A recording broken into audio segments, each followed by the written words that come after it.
सलाम कीजिए, आली जनाब आए हैं 5 नहीं पूरे 10 साल का हिसाब देने। लेकिन क्या आपके सांसद और प्रधानमंत्री नरेंद्र मोदी 10 साल का हिसाब दे रहे हैं या कुछ और कर रहे हैं? नमस्कार दोस्तों, मैं हूं रितिका यादव और आप देख रहे हैं कालखंड। लोकसभा चुनाव का पहला दौर बीत चुका है और दूसरा दौर आ चुका है, लेकिन देश के प्रधानमंत्री, हमारे आपके सबके प्रधानमंत्री नरेंद्र मोदी के भाषणों में उनके 10 साल के काम का कोई खास जिक्र नहीं होता है। उनकी सुई तो 10 साल शासन करने के बाद भी सिर्फ 2 बातों पर अटकी है। पहली बात, कांग्रेस के दौर की याद दिलाते रहना और लोगों को कांग्रेस के नाम से डराने की कोशिश करना। दूसरी जो बात है वो उनकी पसंदीदा हिंदुत्व का ज्वार पैदा करना, यानी मुसलमानों के नाम पर लोगों को डराने की कोशिश करना। चुनाव का पहला दौर बीतने के बाद ये तो मोदी के भाषण में मुख्य रूप से इन्हीं 2 बातों का बोलबाला है। वोटर भी हैरान है कि आखिर उनके प्रधानमंत्री के पास बताने के लिए अपने काम क्यों नहीं है। वो 400 पार का नारा जो पूरी ताकत से प्रधानमंत्री नरेंद्र मोदी ने सांसद में लगाया था, उनकी पूरी कैबिनेट और सारे सांसदों ने लगाया था, उसे मोदी क्यों भूल गए? 5 ट्रिलियन इकोनॉमी की बात, 2047 में विकसित भारत की बात प्रधानमंत्री क्यों नहीं कर रहे? वो तो अपनी हर रैली में, हर सभा में, हर भाषण में यही बता रहे हैं कि अगर कांग्रेस और इंडिया गठबंधन सत्ता में आ गया तो आपसे सब कुछ छीनकर मुसलमानों को दे दिया जाएगा। देंगे। और पहले जब उनकी सरकार थी उन्होंने कहा था कि देश की संपत्ति पर पहला अधिकार मुसलमानों का है। इसका मतलब ये संपत्ति इकट्ठी करके किसको बांटेंगे? जिनके ज्यादा बच्चे हैं उनको बांटेंगे। घुसपैठियों को बांटेंगे। क्या आपकी मेहनत की कमाई का पैसा घुसपैठियों को दिया जाएगा? आपको मंजूर है?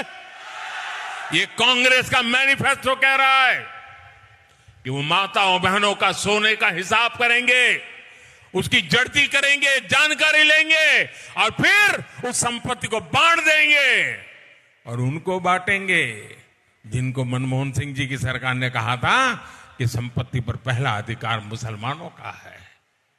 भाइयों बहनों, ये अर्बन नक्सल की सोच, मेरी माताओं बहनों, ये आपका मंगलसूत्र भी बचने नहीं देंगे, यहां तक जाएंगे, मैं कहने आया हूं। प्रधानमंत्री का ये इकलौता भाषण नहीं है, उनके पिछले कई भाषण कमोबेश यही हैं। और जब पीएम मोदी के भाषण की दिशा ये है तो उनके कैबिनेट मंत्रियों, सांसदों की जुबान भला इससे अलग कैसे होगी? तो दोस्तों, एक बड़ा सवाल तो यही खड़ा होता है कि अब की बार 400 पार का नारा लगाने वाले प्रधानमंत्री मोदी और पूरी बीजेपी को क्या ये डर सताने लगा है कि वो ये चुनाव हार सकते हैं और कांग्रेस या इंडिया गठबंधन बाजी मार सकता है?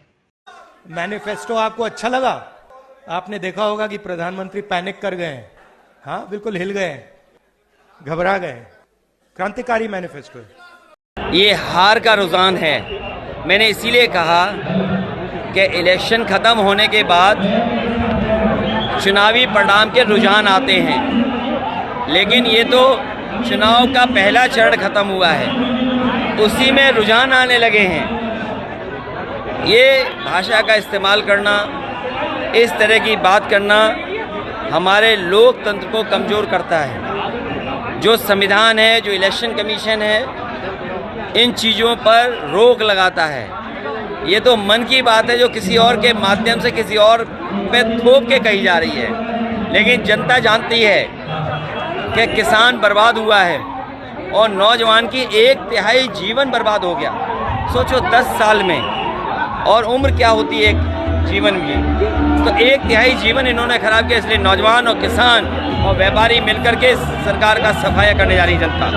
ऐसा लगता है कि इन युवा नेताओं के तेवर और मुद्दों से 10 साल एक छत्र राज करने वाले प्रधानमंत्री मोदी की चुनावी रणनीति को पूरी तरह चकरा दिया है। जिस भीड़ के सामने खड़े होकर मोदी कांग्रेस और मुसलमानों का डर दिखाते हैं, असल में उस भीड़ में मौजूद महिलाओं को फिक्र किचन के बिगड़ते बजट की है, आदमियों की चिंता घर परिवार चलाने की है, युवाओं को डर नौकरी रोजगार और अपने भविष्य को लेकर है।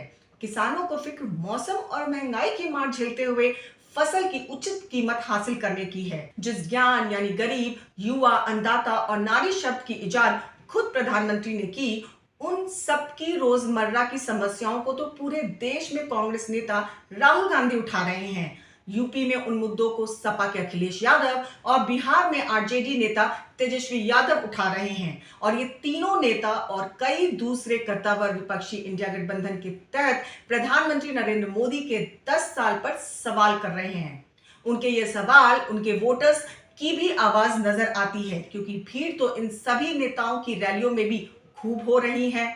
तो क्या जिंदगी के जरूरी मुद्दों से ना भटकते हुए कांग्रेस और इंडिया गठबंधन ने जो चुनावी रणनीति बनाई है, प्रधानमंत्री मोदी उसमें फंस चुके हैं? रोजगार, महंगाई, किसानों, महिलाओं और युवाओं से जुड़े मुद्दों पर बोलने के लिए मोदी और बीजेपी के पास कुछ भी नहीं है। पिछले 10 साल में इन लोगों के लिए क्या मोदी सरकार ने ऐसा कुछ ठोस नहीं किया जिसे वो और उनके नेता अपनी रैलियों में, अपने भाषणों में बता सके? और उन्हें अपने डराने वाले एजेंडे पर ही आगे बढ़ना पड़ रहा है, जिसके बारे में कांग्रेस और इंडिया गठबंधन को यकीन है कि अब वो एजेंडा काम नहीं करने वाला। वैसे हिंदू, मुसलमान और राम मंदिर को चुनाव में जनता ज्यादा तवज्जो नहीं दे रही है, ये बात CSDS के सर्वे में भी सामने आ चुका है और पहले चरण की वोटिंग में भी।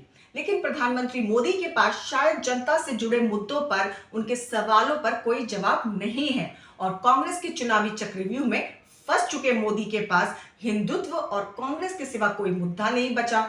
वैसे इसका एक दूसरा पहलू भी है, जिसे कांग्रेस और इंडिया गठबंधन के नेताओं, खासकर राहुल गांधी, अखिलेश यादव और तेजस्वी यादव के बाद दूसरी कतार के नेताओं को जरूर समझना चाहिए। फिलहाल ऐसा लगता है कि ये चुनाव प्रधानमंत्री मोदी और बीजेपी की परंपरागत पिच से दूर है और मोदी और बीजेपी इसी जतन में है कि चुनाव को किसी भी तरह अपनी पिच पर ले आए। इसलिए हर जगह वो कांग्रेस शासन का डर और मुसलमानों का भय दिखा रहे हैं। मैं कांग्रेस को पूछना चाहता हूं, क्या कांग्रेस ऐलान करेगी कि संविधान में दलितों, पिछड़ों के आरक्षण को, आदिवासियों के आरक्षण को कम करके वो इसे मुसलमानों को नहीं बांटेंगे? जरा वह देश की जनता को वादा करो।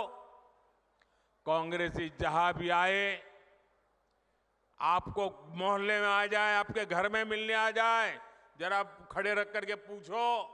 अब मोदी और बीजेपी को इंतजार है कांग्रेस और इंडिया गठबंधन के नेताओं के रिएक्शन का, ताकि बहस को मोड़ा जा सके, मुद्दा बदला जा सके। इस सिलसिले में अभी तक तो कांग्रेस और इंडिया गठबंधन अपने एजेंडे पर ही डटा है, वो सिर्फ जनता से जुड़े मुद्दों पर ही फोकस है। लेकिन अमेरिका में बैठे ओवरसीज कांग्रेस के अध्यक्ष और राहुल गांधी के करीबी सैम पित्रोदा ने एक ऐसी बात कह दी जिसे लेकर बीजेपी नए सिरे से कांग्रेस पर आक्रामक हो गई है। प्रधानमंत्री नरेंद्र मोदी ने भी अपने तेवर और तीखे कर दिए हैं। अब ये लोग उससे भी एक कदम आगे चले गए हैं। अब कांग्रेस का कहना है कि वो इनहेरिटेंस टैक्स लगाएगी, माता पिता से मिलने वाली विरासत पर भी टैक्स लगाएगी। आप जो अपनी मेहनत से संपत्ति जुटाते हैं, वो आपके बच्चों को नहीं मिलेगी, बल्कि कांग्रेस सरकार का पंजा उसे भी आपसे छीन लेगा। यानी कांग्रेस का मंत्र है कांग्रेस की लूट। कांग्रेस का मंत्र है कांग्रेस की लूट, जिंदगी के साथ भी और जिंदगी के बाद भी। जब तक आप जीवित रहेंगे, कांग्रेस आपको ज्यादा टैक्स से मारेगी, और जब आप जीवित नहीं रहेंगे तो आप पर इनहेरिटेंस टैक्स का बोझ लाद देगी। दरअसल सैम पित्रोदा ने अमेरिकी कायदे कानून का हवाला देते हुए बताता है कि अमेरिका में विरासत की संपत्ति का 55% हिस्सा सरकार ले लेती है। मतलब ये कि अगर किसी व्यक्ति के पास 100 अरब डॉलर की संपत्ति है तो उसकी मौत के बाद बच्चों को विरासत में 45 अरब डॉलर की संपत्ति ही मिलेगी, बाकी सरकार के पास चली जाएगी। हालांकि पित्रोदा ने साफ किया कि वे कांग्रेस या भारत के लिए ऐसा नहीं बोले हैं, वो तो बस ये कहना चाहते हैं कि इस मुद्दे पर चर्चा होनी चाहिए। सैम पित्रोदा की ये बात रणनीतिक तौर पर कांग्रेस को मुश्किल में डाल सकती है। हालांकि इसका कांग्रेस और राहुल गांधी से कोई लेना देना नहीं है, लेकिन इस बात से मोदी और बीजेपी को अपना एजेंडा आगे बढ़ाने में मदद जरूर मिल गई। ऐसे में कांग्रेस और इंडिया गठबंधन का हर नेता अगर अपने एजेंडे जनता से जुड़े मुद्दों पर ही बोले और गैर जरूरी बयानबाजी से दूर रहे तो जमीनी हकीकत इसी बात का इशारा कर रही है कि इस बार लोकसभा चुनाव में बीजेपी का एजेंडा नहीं, जनता के मुद्दे भारी हैं, जिनका नतीजा 4 जून को दिखाई भी दे सकता है। अगर आपको हमारी ये रिपोर्ट पसंद आई हो तो हमारे चैनल कालखंड को लाइक और सब्सक्राइब करना ना भूलें, क्योंकि हम उठाते हैं आपके हक की आवाज पुख्ता सबूतों के साथ। जय हिंद, जय भारत।